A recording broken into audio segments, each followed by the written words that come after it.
Bonsoir à tous et à toutes, encore bonsoir et bienvenue dans cette émission Analyse qui vous permet justement de décortiquer l'actualité. Ce soir, au menu, un seul sujet, il s'agit de l'actualité socio-politique économique de la Guinée. Nous allons en parler avec vous, mesdames et messieurs. L'actualité sera revue ici sur toutes ses formes avec deux personnes.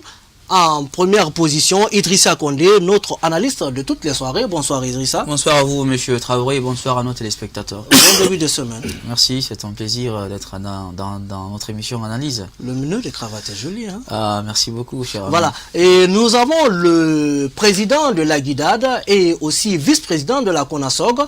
Il est acteur de la société civile et est avec nous dans cette émission, Ansa Diawara. Bonsoir. Bonsoir M. Traoré, bonsoir à nos milliers de téléspectateurs qui sont en train de nous pratiquer. La télé du 21e siècle, gardez votre confort de regard. Tout de suite on revient pour commencer le débat.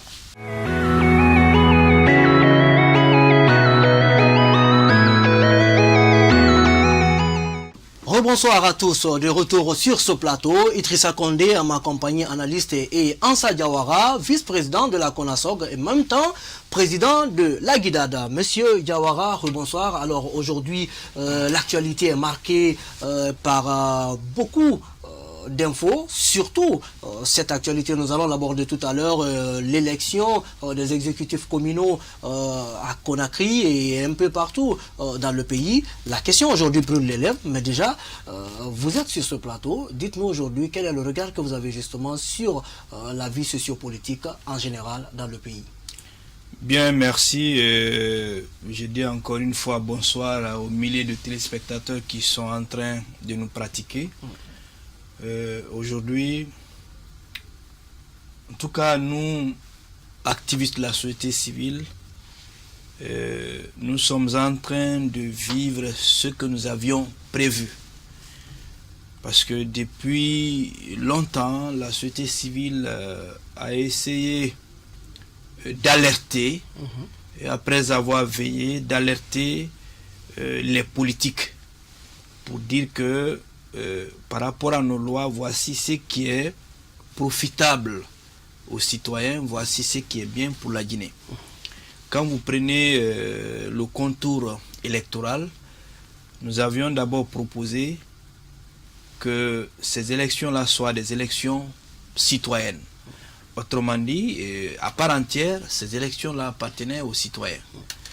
Mais comme vous avez vu au départ, nous avons battu le pavé.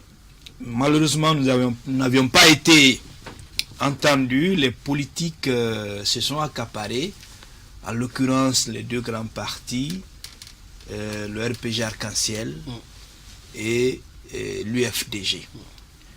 Nous avons voulu que les élections soient citoyennes, mais on a dit non, il faut que les élections soient telles. Alors vous voulez parler de quoi? De l'article du code électoral du changé? Code électoral.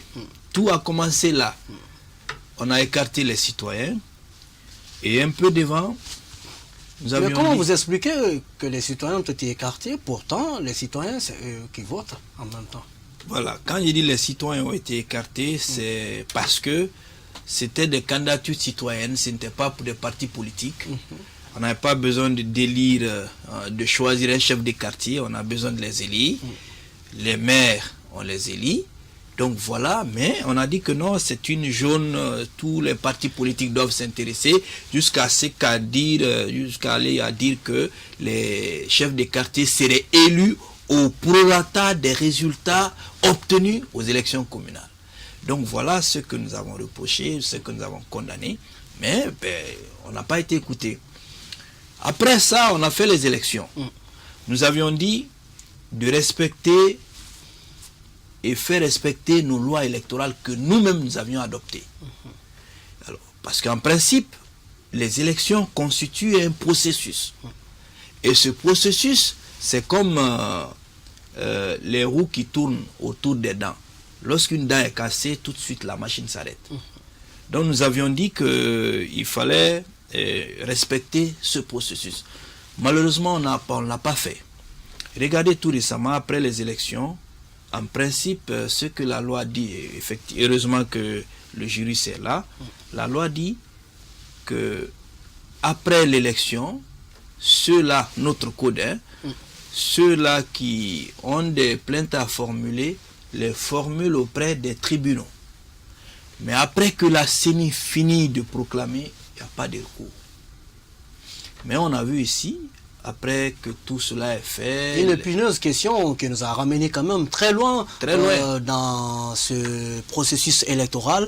Idrissa Condé, justement sur la question, vous avez suivi cette élection aussi qui s'est tenue depuis le 4 février en République de Guinée. C'est vers novembre que les exécutifs communaux ont commencé à être installés. Pour vous aujourd'hui, qu'est-ce qui a favorisé cela? Je pense que le contentieux électoral est né de la mésentente entre l'opposition démocratique et le pouvoir, parce que les deux partis... Mais sauf que l'opposition, comme le disait tout à l'heure Ansa Diawara, les deux plus grandes formations politiques, quand même, se sont donné la main pour s'entendre sur une loi électorale. Oui, mais vous savez, dans quelles conditions se sont-ils entendus sur cette loi électorale? La question est là. Évidemment, quand il s'agit d'écarter les autres formations politiques, on s'entend. Mais après, quand il est question d'appliquer le consensus obtenu par ces deux grandes formations, il y a des difficultés. Donc aujourd'hui, moi je pense que nous sommes pris en otage par ces deux grands partis, notamment l'UFDG et le RPG. Et vous savez qu'il est très important, M. Traoré, de travailler dans notre pays à ce que la loi soit respectée. On ne peut pas vouloir d'une chose et son contraire. Vous l'avez notifié tout à l'heure, il a dit M. Diawara, les deux se sont entendus pour faire d'un code électoral. Et on va à une élection communale, il y a un contentieux électoral, les dispositions légales prévoient le règlement du contentieux électoral, au lieu qu'on applique la loi, on dit non, objection, on va faire un consensus. Mais on est dans quel pays? Vous voulez parler de quel vous voulez d'une consensus? chose, oui mais je suis désolé, vous avez vu l'accord notamment au siège de l'UFDG, quand le ministre de l'administration du territoire est venu avec l'autre monsieur du RPG, comment il s'appelle, Camara, monsieur Damaro et les autres membres de l'équipe, notamment pour signer un soi-disant accord politique qui a mis à l'eau toutes les dispositions légales. Alors que la loi est très claire, le contentieux électoral, le président même a demandé un comité... Rapidement, je termine, M. Traoré.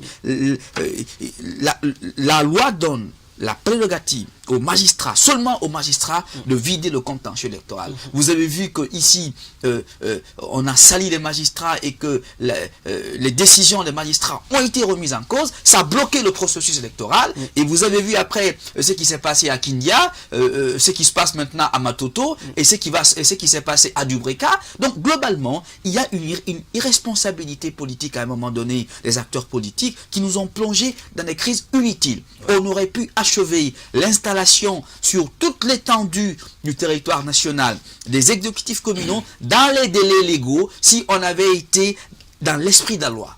Mais malheureusement, on est sorti de l'esprit de la loi et on est resté dans le consensus politique qui a bloqué le pays.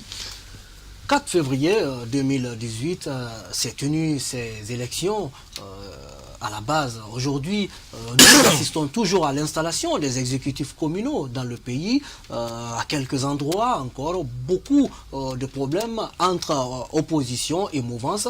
Pour vous, aujourd'hui, est-ce que cela fait gagner justement la démocratie en Guinée, surtout que vous êtes un des défenseurs de ces acquis? Bien, en dehors de la démocratie, il y a ce qu'on appelle la vie citoyenne. Il y a ce qu'on appelle la vie économique, sociopolitique du pays. Aujourd'hui, l'administration locale est bloquée. Bloquée parce que ceux-là qui sont censés administrer nos localités ne fonctionnent pas. Depuis le 4 février. Bien avant le 4 février, cet administrateur-là été suspendu. Il y a très longtemps. Il y a très longtemps. Après, il y a eu élection. Du mois de février jusqu'à maintenant, rien. Donc, ça a beaucoup joué sur au fait, le revenu du citoyen, l'administration locale. C'est pourquoi j'ai pris depuis la source, et c'est ce que M. Koné vient de développer, il y a eu un manquement. On a fait fi à la loi. Et on s'est adonné au consensus. Et nous avons toujours dit, nos sociétés civiles, que le consensus n'a jamais résolu les problèmes. Le consensus, c'est comme le calmant. Absolument. C'est pas curatif. Ça déplace le problème, mais ça ne guérit jamais le problème. Donc hier, on a dit non, on va faire consensus. Et ce consensus, vous avez vu les résultats à Dubreka, à Kindia et un peu partout, c'est ce qui se répercute aujourd'hui. Et de report en report, nous voilà où nous sommes. Alors, donc, bref, nous n'avons pas voulu aller vers la loi. Et aujourd'hui, c'est la loi qui peut régler tout. Donc, nous avons toujours demandé à ce que la loi soit appliquée dans toute sa rigueur, même si elle doit faire mal. Je repose encore cette question autrement peut-être pour vous. Quand vous observez aujourd'hui la situation sociopolitique, économique du pays, pour vous, la démocratie est en train d'avancer en Guinée? Bien, pour moi, la démocratie est en train d'avancer, d'accord. Mais vous savez, la démocratie, l'essence même de la démocratie, c'est la loi. Lorsque la loi est effritée, lorsque la loi n'est pas appliquée, ne pensons pas qu'on est en train de faire de la démocratie. Moi, je pense que nous sommes apprentis, ça c'est sans embâche, mais au fur et à mesure, nous sommes en train de nous éloigner de la normale. Et cette normale-là, c'est la normale démocratique. Parce que plus on respecte la loi, plus on est dans la démocratie. Plus on fait fi à la loi, plus on s'éloigne de la démocratie. Alors, Idrissa Condé, sur cette question, ça sera pour vous deux, chacun peut-être va répondre en une minute. Aujourd'hui, il y a plus de 8 mois que ces élections se sont tenues. Nous tendons vers la fin de 2018 plutôt. Est-ce que, pour vous aujourd'hui, il n'y a pas quelque chose à craindre quand on sait bien qu'en 2019, une autre élection est prévue? Non, écoutez, il n'y a rien à craindre. Aujourd'hui, il faut qu'on salue quand même notre avancée démocratique. N'y a-t-il pas de glissement? Non, écoutez, je pense que... Il y a une crainte quand même. Moi, je vous dis que le processus électoral en ce qui concerne les élections communales est bouclé. C'est clair. Les maires ont été élus. Maintenant, leur installation, c'est bouclé aussi. Donc, globalement, 2018... Pour vous, c'est bouclé? Pour moi, c'est fini. Pendant qu'il y a des communes encore qui attendent leur maire? Écoutez, dans l'ensemble, il appartient, cette responsabilité incombe à l'État. Il faut qu'on respecte l'élection des Guinéens. Pour vous, il n'y a pas une confusion qui risque de se créer en fin de mandat? Il n'y a pour l'instant. Parce que ces installations sont en train de partir en dents de scie. Pour l'instant. Un maire qui rentre en novembre, un maire qui prend une fonction en décembre. Il n'y a-t-il pas de problème quelque part? Monsieur Traoré, pour l'instant, on a vidé le contentieux électoral, les magistrats ont fait leur travail, le peuple est sorti pour aller élire ses représentants, il appartient au gouvernement guinéen d'en tirer toutes les conséquences et de faire respecter la loi. Je pense que le peuple a fini avec les élections communales, les élections qui nous attendent et qui sont de grande dimension, ce sont les élections législatives. Pour vous, il n'y a pas de péril en demeure? Je pense que globalement aujourd'hui, il faut rapidement en finir... Non, avec l'installation. Oui, monsieur Traoré, je vous parle de faits. Il faut qu'on arrête. Vous parlez de faits, mais on assiste quand même à une situation dans le pays. Il y a une responsabilité. Il y a des maires qui sont installés en novembre, il y a d'autres qui sont installés en décembre. C'est parce qu'on n'a pas pris le temps. Oui, c'est parce qu'on n'a pas pris le temps de respecter la loi dans toute sa rigueur en ce qui concerne les délais légaux d'installation des exécutifs communaux. Si on avait respecté ces délais légaux, on en aurait fini avec ces installations. Mais qu'est-ce qui va suivre alors? Mais ce qui va suivre, c'est quoi? Qu'est-ce qui va suivre? En termes de processus électoral, de mon point de vue, on en a fini avec le processus électoral des élections communales. Ce qui nous attend, ce sont les législatives. Bien, je crois que M. Condé est en train de dire vrai. Pour vous, il est en train de dire vrai, même s'il y a des maires qui sont installés en novembre, d'autres en décembre. Oui, vous savez... Il y a un risque que d'autres soient installés en janvier. Non, pas du tout, pas de risque. Finalement, après le 4 février, il y avait quand même un délai bien responsabilité alors des autorités en place. Vous avez vu, j'ai apprécié lorsque Général Bourama Koné, le ministre de l'administration du territoire, a dit de faire reprendre le vote. Pour moi, nous allons revenir là-dessus, sur cette question tout à l'heure, une question sensible, nous allons l'aborder dans la deuxième partie certainement. De toute façon, à l'heure qu'il fait, les contentieux sont vidés. Et nous sommes dans l'installation des élus locaux issus de ces dernières élections. Il n'y a pas péril en la demeure. Mesdames et messieurs, nous allons revenir tout de suite après la première pause de cette émission. Ansa Diawara, Idrissa Condé, Mohamed Ansa Diawara, notre compagnie, nous vous revenons tout de suite.